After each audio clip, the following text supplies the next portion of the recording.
Hey, what's up, everybody? Welcome back to another Honkai Impact animation reaction and breakdown. Today we have Seele's animation. I believe that this is just a story beat for this character, but as most of you know, I don't really know the game or the characters at all. I looked up her name to see how it was pronounced, and that's about all the research you're going to get out of me when it comes to lore. So anyway, let's get right to it, shall we? Let's go!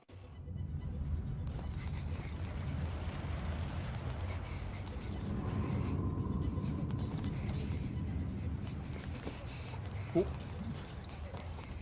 She do be slipping. Ooh, a return of that thing.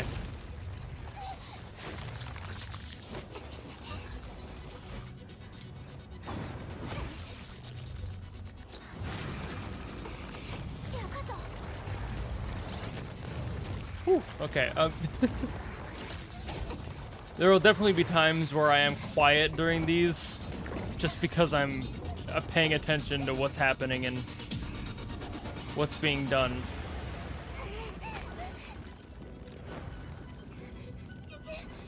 Ooh.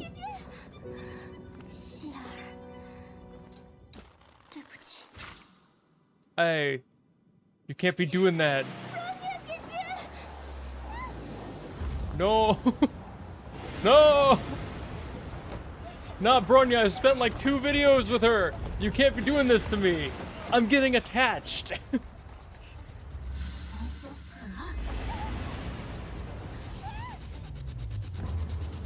Whew, okay. Wow, alright. Sorry if I say stuff like that and it sounds out of pocket. I'm just reacting to the animation. Not people getting beat up.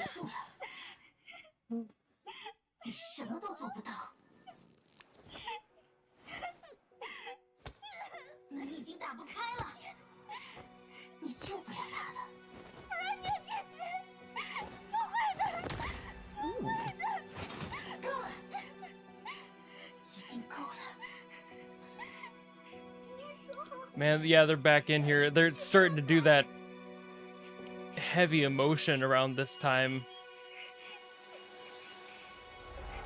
I've seen some of the later videos and noticed how much attention they put into their emotions.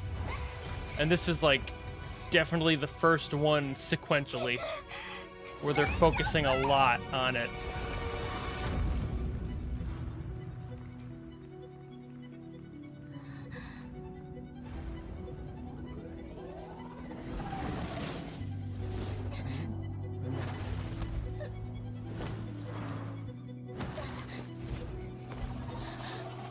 Interesting.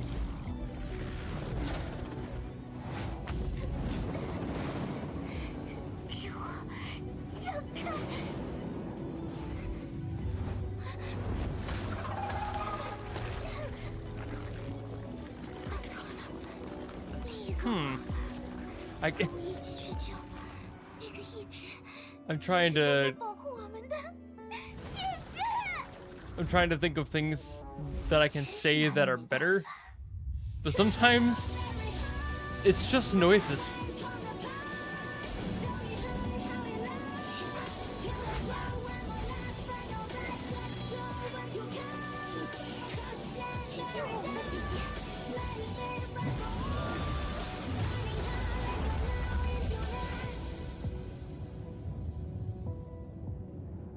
Jesus, okay.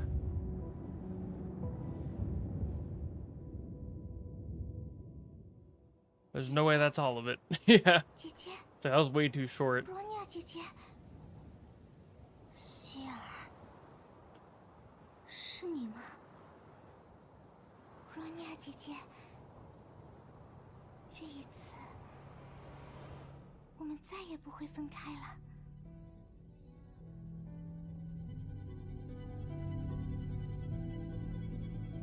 Okay.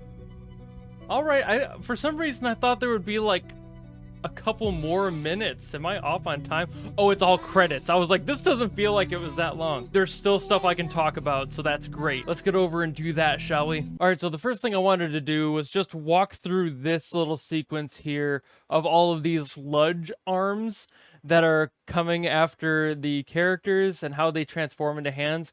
I like looking at these frame by frame just to see how the evolution and everything works out. These sorts of things are always handled slightly differently. The way that people handle tentacle-esque movements is always kind of unique to the person, and this is no different. How they have everything kind of act as a very like fast cracking whips rather than just a smooth like sine wave kind of flavor to the movement. You get a little bit of that back in the back half, but that's kind of just how whips work. When you actually draw a whip out, you would have something like a sine wave in the back, but then you would kind of have it sharpen off at the end with a much more aggressive peak somewhere. That's especially true when it's something that's a little bit more loose, like this being pure liquid, a viscous kind of gelatinous material. When you get into the physics of that, and all animation, even if they do break the laws of physics that we know, do follow a semblance of our known physics, and that is one of those things. In order for liquids and other gelatinous bodies of any sort are trying to keep their form, they usually aren't sitting still unless they have some other outside force keeping them that way. This is kind of neat just to walk through and see how they transform from frame to frame into hands. You see the separation here of these tendrils is kind of neat. You start seeing the fingers form, and that just kind of keeps happening frame by frame. I like how in this frame, when all the fingers are kind of formed here, all of the like gel in here, all of this slime that they're made out of, for just a frame gets a little bit more aggressive. There's sharper edges in the lighting and everything, and it shows that peak of energy right before it releases into this frame where it gets a little bit more smoothed out again. I mean, even down to the grabbing right here, and you get these little flecks here that are flying off of the arms as they grab and stop. That's what I mean by they listen to physics and follow those rules, because a slimy substance like this would kind of leak and fleck off as it grabs onto something or stops suddenly. So that sort of thing that are remnants from our knowledge of physics, and even if it's in another world, these sorts of things carry through. I've talked about this before in past videos, but I like especially when characters fall, like this one with Seele here falling down, and these spikes happening in her skin. These sorts of like stretches that happen that act as motion blurs are a very nice addition, and I like how they throw those in there. And of course, as she lands and hits the floor, the next part of her kind of recoiling and like landing hard, she gets like 1, 2, like you would when your body hits the floor. You don't just sit flat, you have a little bit of a rebound, and that's a very nice detail in the motion of everything else. And all of these like hectic movements happening with the camera, it's a little bit hard to tell, but you can still feel it with the weight that she hits the ground. You can see the hand kind of jostle up and down a few times here. So that's like the initial landing, and then she kind of double hits right there. It's a good addition, and I like it when they do that sort of thing. So with this sequence here, as all this is happening in frame, a lot of movement, the camera starting to 360 whip around these characters, and obviously the characters are animated in CG and in CG space, so is the environment, but all of these like tendrils aren't, or if they are animated in 3D space, they're just 2D drawings in that space. But most likely they were done after this shot was completed with the 360 spin and everything, and they were animated on their own just to the frame of what they were supposed to be doing. But that also means that they had to keep everything so consistent with this camera rotation. And while this isn't the hardest thing to do, it is more annoying when you're trying to keep things to a perspective lock. And what that basically means is things like all of these hands coming in here have to look like they're rotating in that 3D space naturally. And that can be a pain in the butt. All of this other movement that's happening behind them, with like all of the tendrils kind of flying out from that mass of slime in the back, that's less important, because you can kind of forgive a lot of the inconsistency there, because it is a giant massive slime. There's really nothing holding the shape in, so to speak.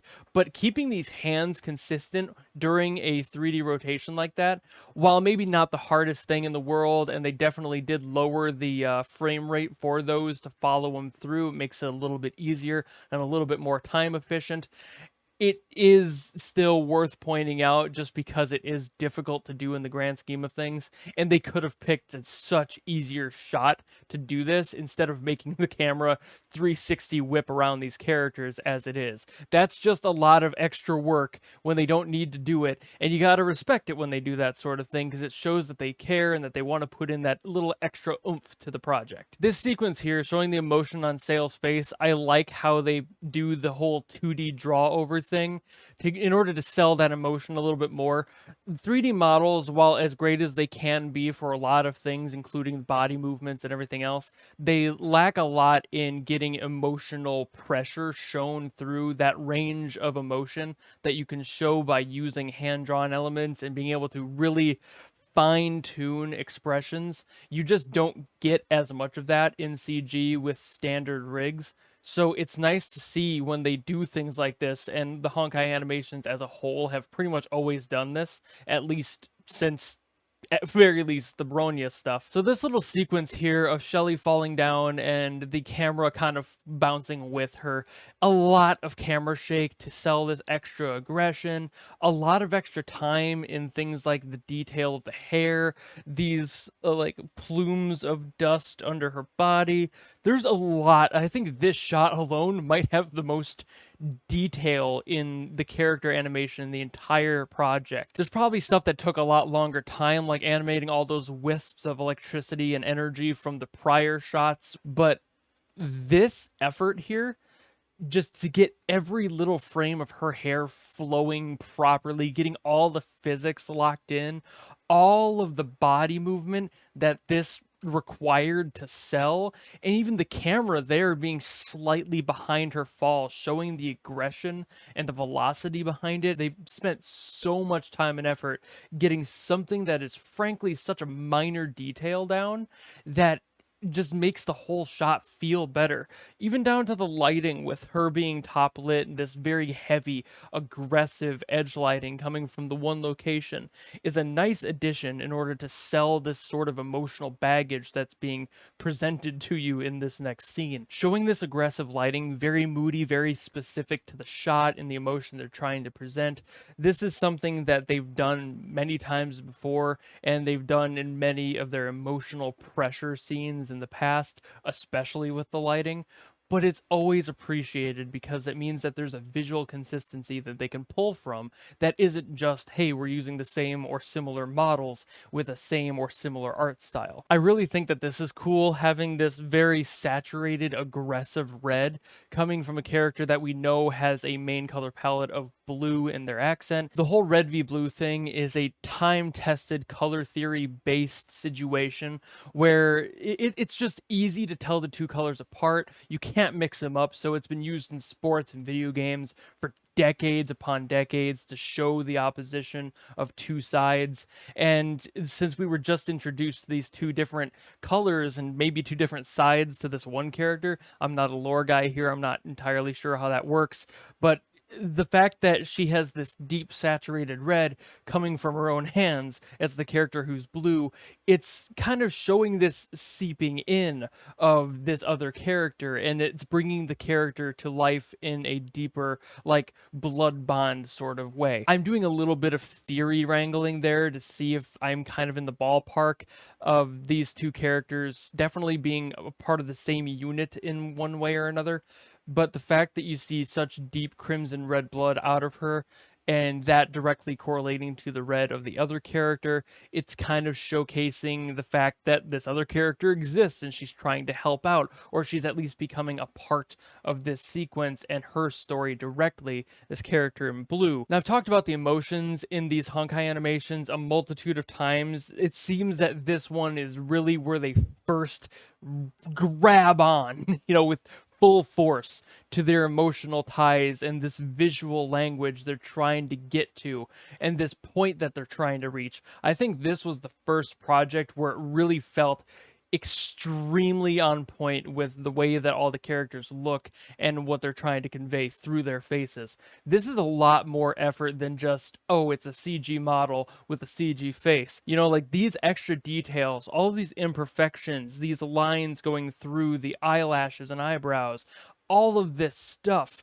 The fact that the mouth is drawn without lines inside it, just having the raw color in there, it's a stylistic choice that really makes all of these videos feel like they're in the same universe and part of the same visual language. And I really do like that. It's a style thing. Sometimes in order to sell certain concepts visually, you just need to have a style in mind that you can replicate pretty easily and continue utilizing that sort of thing. So using lineless work in stuff like the mouth and like using these lines in the eyes, these little tiny traits that are definitely just the result of whoever the director was or the character designer was, putting that in to make it feel a little bit more unique just to these projects is a very cool thing. This shot here is another great example of using all of those hand-drawn expressions in the mouth. You can see the mouth trembling in just 2D animation ways. This wouldn't be a thing in a CG model at all. CG doesn't move like that no matter how hard you try. So someone's drawing it in. Somebody's getting these mouths and putting the phonemes in, getting these drawings specific to the emotion they want to do.